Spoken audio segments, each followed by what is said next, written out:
Assalamualaikum warahmatullahi wabarakatuh. Saya Marwan Amone, calon guru penggerak Angkatan 9 Kabupaten Pohuwato, Provinsi Gorontalo.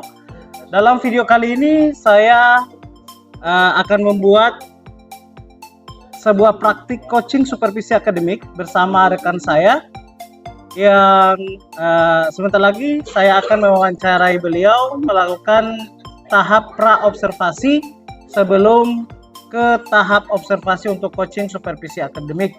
Kali ini saya bersama dengan teman saya, Ibu Arlin Yunus. Selamat pagi, Ibu Arlin. Selamat pagi, Pak. Pagi ini kita akan berdiskusi singkat tentang kegiatan observasi yang nanti akan saya lakukan. Sebelum kita melakukan observasi, Bu Arlin, di sini kita melakukan dulu tahap pra-observasi. Nah, di sini kita akan berdiskusi tentang apa saja aspek pengembangan yang Ibu Arlin mintakan ke saya untuk diamati, kemudian apa tujuan pembelajaran yang akan Ibu bawakan, dan strategi pembelajaran apa yang akan Ibu gunakan. Nah, di sini saya akan mulai dengan pertanyaan pertama kepada Ibu Arlin. Dalam melakukan pembelajaran, pasti setiap guru punya tujuan pembelajaran yang akan dicapai. Nah, tujuan pembelajaran yang Ibu Arlin akan capai itu kira-kira apa? Karena di sini saya mengambil materi bertukar atau membayar dengan bertemakan literasi keuangan. Capaian pembelajaran, peserta didik mampu dan menulis teks prosedur. Maka tujuan pembelajaran yang saya ambil, yang pertama, peserta didik dapat menulis teks prosedur dengan baik. Kemudian peserta didik dapat berpartisipasi aktif dalam diskusi dan menyampaikan pendapat dengan kalimat yang jelas. Oke, jadi ada dua ya tujuan pembelajaran yang Ibu Arlin kemukakan tadi, yaitu pada menulis dan berpartisipasi di dalam diskusi ya. Seperti itu, Ibu Arlin. Oke. Dan berikutnya tadi tujuan pembelajaran nih, setelah kita melakukan proses, di dalam melakukan proses pembelajaran tentu ada beberapa area pengembangan yang menjadi fokus untuk yang saya amati nanti. Nah, di aspek area pengembangan ini kira-kira apa ini yang Ibu Arlin akan kembangkan di dalam pembelajaran ini? Di sini saya mengambil dua aspek, Pak. Yang pertama pengetahuan, kemudian keterampilan. Di mana pengetahuan, peserta didik mampu memahami materi sehingga peserta didik ini mampu menjawab pertanyaan-pertanyaan yang saya berikan. Kemudian dalam keterampilan, di sini saya mengamati siswa mampu memaparkan hasil tugas mereka di depan kelas. Oke, jadi ada dua aspek itu ya yang diamati dari siswa ya. Jadi aspek pengetahuan di sini bisa menjawab pertanyaan yang Ibu berikan, dan untuk keterampilan ini mereka memaparkan hasil diskusi kelompok, gitu ya Ibu Arlin. Nah, itu kan tadi dari siswa nih untuk pengembangan. Nah, kira-kira nih kalau dari Ibu Arlin, apa yang bisa saya bantu untuk saya amati nih untuk untuk kompetensi terkait kompetensi yang Ibu Arlin akan kembangkan? Ya, baik Pak. Di sini saya meminta kepada Bapak untuk mengamati kompetensi saya dalam mengelola kelas yang sesuai dengan kebutuhan siswa. Oke, jadi kelas yang menyenangkan sesuai dengan kebutuhan belajar siswa. Oke, ya. Dan tentu saja nih Bu Arlin, di dalam melakukan proses pelaksanaan pembelajaran tentu ada strategi pembelajaran yang kita gunakan, gitu ya Ibu Arlin ya. Nah, kira-kira apa nih rancangan strategi pembelajaran yang Ibu Arlin akan gunakan nanti saat observasi kelas? Ya, dalam rancangan pembelajaran strategi di sini Pak, saya akan membuat pembelajaran yang berdiferensiasi. Kemudian saya menggunakan metode diskusi kelompok, kemudian ada tanya jawab, ada penugasan dan presentasi. Dalam pembelajaran ini saya akan menggunakan model pembelajaran Problem Based Learning atau PBL. Oke, Oke, jadi ada cukup banyak tadi metode yang Ibu Arlin gunakan ya. Salah satunya metode diskusi, dan untuk modelnya tadi Ibu Arlin mengatakan akan menggunakan model problem based learning ya, seperti itu. Oke. Dan saya baru membayangkan ini, saya sudah berhayal bahwa nanti pembelajaran yang akan dilakukan Ibu Arlin itu akan sangat menyenangkan gitu, dari model-model pembelajaran yang ibu katakan tadi. Nah, dalam mendukung proses pembelajaran, tentunya kita ini nih guru, termasuk saya ini, ada media-media yang harus kita gunakan. Nah, media yang Ibu Arlin gunakan di sini apa saja? Ya, di sini saya Pak akan menggunakan slide yang berisikan video pembelajaran, kemudian ada gambar-gambar yang saya ambil dari internet. Oke, jadi dari apa yang Ibu ungkapkan tadi nih, kira-kira kapan kita bisa melakukan observasi kelas ini? Saya akan melakukan pembelajaran setelah pra-observasi ini, Pak. Oh, jadi setelah dari sini kita akan langsung lakukan? Langsung. Luar biasa semangat Ibu Arlin ya. Memang kita sebagai teman sejawat memang harus seperti ini. Ini gunanya observasi rekan sejawat seperti ini, kita bisa mengukur dan menakar kemampuan diri kita sebagai seorang guru itu seperti apa. Ini tujuan observasi yang akan kita lakukan ini, Ibu Arlin. Baik, terima kasih Ibu Arlin. Kita akan melakukan observasi setelah kita melakukan diskusi kecil ini. Jadi mungkin di jam-jam ketiga ya Ibu Arlin ya? Ya, oke. Jadi sampai di sini dulu percakapan kita. Jadi demikian tadi percakapan saya dengan Ibu Arlin. Nah, setelah ini kami akan langsung melakukan observasi, dan untuk pasca observasi itu akan kita lakukan di hari berikutnya. Demikian, terima kasih. Assalamualaikum warahmatullahi wabarakatuh. Assalamualaikum warahmatullahi wabarakatuh.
Assalamualaikum warahmatullahi wabarakatuh.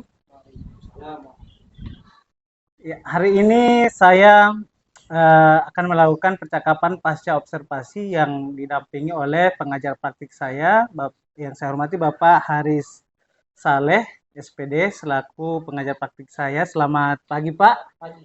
Bagaimana kabarnya Bapak? Alhamdulillah baik. Dan bersama rekan saya, Ibu Arlin Yunus.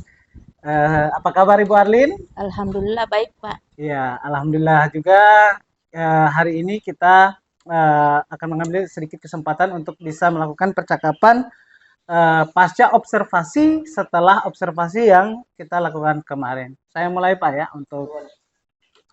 Ya, baik Ibu Arlin, kemarin kita sudah melaksanakan observasi kelas dan Ibu Arlin terlihat sangat luar biasa di dalam observasi kemarin, dan saya sudah ada beberapa aspek yang saya sudah amati dari pembelajaran yang Ibu Arlin lakukan kemarin. Nah, di sini untuk memulai percakapan kita nih Bu Arlin, saya ingin bertanya dulu, kira-kira bagaimana perasaan Ibu Arlin ketika melakukan observasi dan ada saya di dalamnya untuk mengamati. Silakan Ibu. Ya, sesuai pengalaman saya kemarin Pak, di saat observasi, kemudian Bapak ada di dalam ruangan di saat saya melaksanakan pembelajaran. Alhamdulillah Pak, perasaan saya itu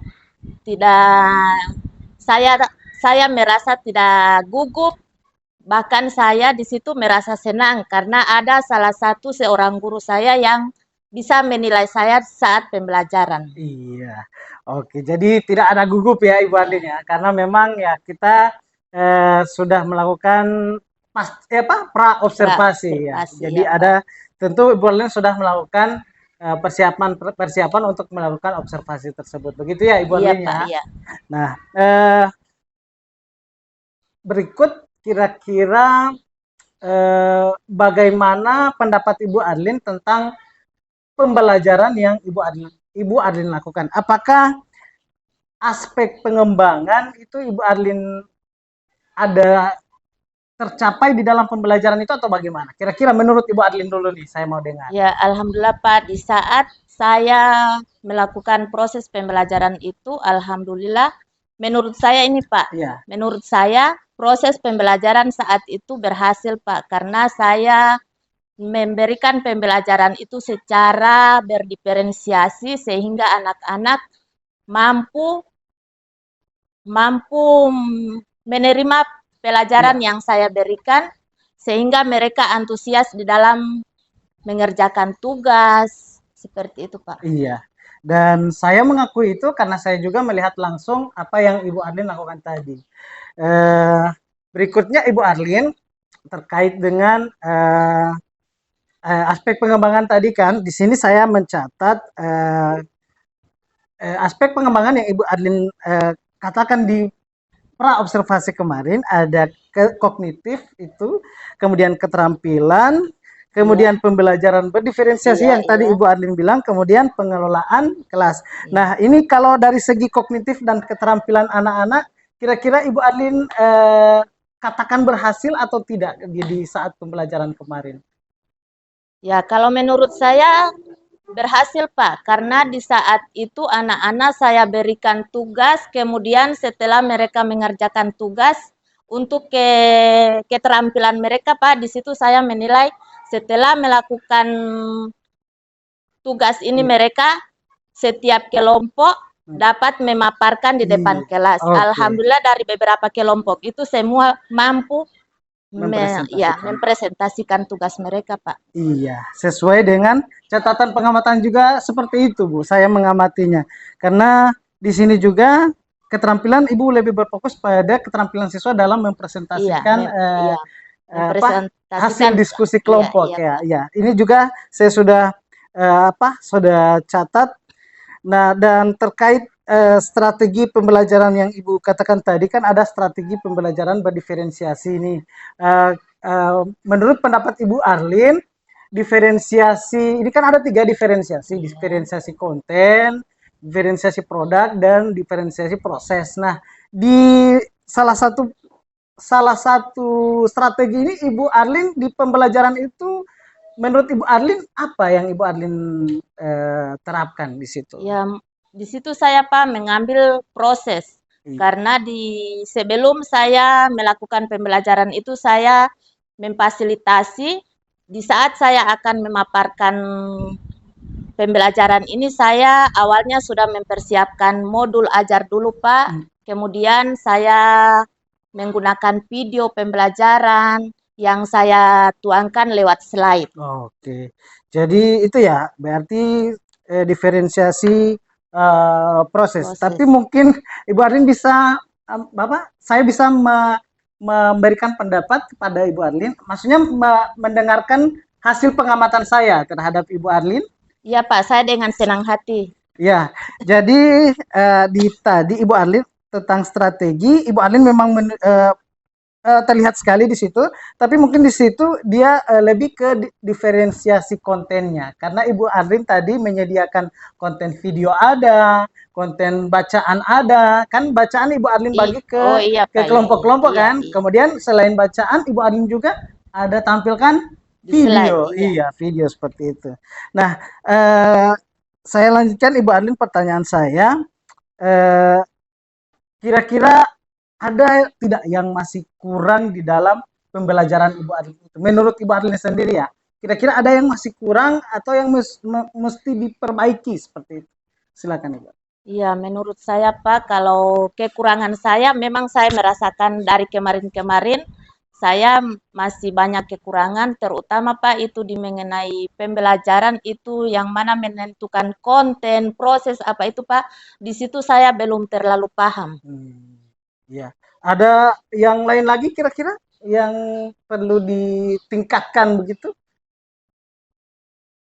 Mungkin Pak di dalam proses pembelajaran saja Pak. Oke, di saat pengelolaan Iya, kelas seperti itu ya. pengelolaan kelas, Oke. Pak. Dan terakhir nih Ibu Arlin, bukan terakhir ya, maksudnya pertanyaan berikut, apa yang akan Ibu Arlin lakukan untuk meningkatkan tadi yang Ibu Arlin bilang tadi, yang perlu ditingkatkan? Kira-kira apa yang akan Ibu Arlin? Ya kemungkinan Ibu Arlin Pak ke lakukan? depan saya untuk meningkatkan untuk diri saya sendiri ya Pak, untuk meningkatkan proses ini saya akan terus belajar dan belajar Pak. Ya. Dengan mencari referensi pada buku atau meminta bimbingan pada teman-teman yang ada Pak. Oke, berarti belajar bersama teman-teman Iya, Ibu Arlin. Mungkin iya. di Kombel ya seperti Iya. itu, di komunitas belajar kita. Iya Pak. Ya, jadi itu masuk di rencana tindak lanjut ya Ibu Arlin ya.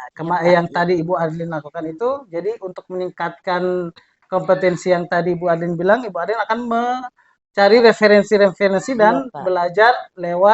belajar dalam komunitas belajar. Nah, kira-kira Ibu Arlin bisa juga belajar lewat platform Merdeka Mengajar, PMM misalnya, atau pelatihan-pelatihan online Ya, misalnya? alhamdulillah Pak sudah bisa. Sudah bisa ya? Iya. Sampai saat ini Mbak Arlin kira-kira sudah bisa menyelesaikan berapa topik dan sudah ada? Ya, alhamdulillah kalau topik yang sudah berhasil itu Pak sudah 2, kemudian ada beberapa topik yang sudah saya pelajari, kemudian kurang membuat aksi nyatanya Pak. Oh iya, bagus sekali ya. Jadi itu tadi rencana tindak lanjut yang akan Ibu Arlin lakukan. Tadi saya sudah tangkap juga dan akan saya tuangkan nanti di dalam lembar catatan percakapan pasca observasi yang akan saya tuangkan di dalamnya seperti itu. Demikian percakapan saya dengan rekan guru saya dan semoga ini bisa menjadi referensi bagi teman-teman lainnya. Demikian Pak yang percakapan dari saya tadi. Jadi mohon tanggapan dan saran dari Bapak terkait percakapan yang telah saya lakukan.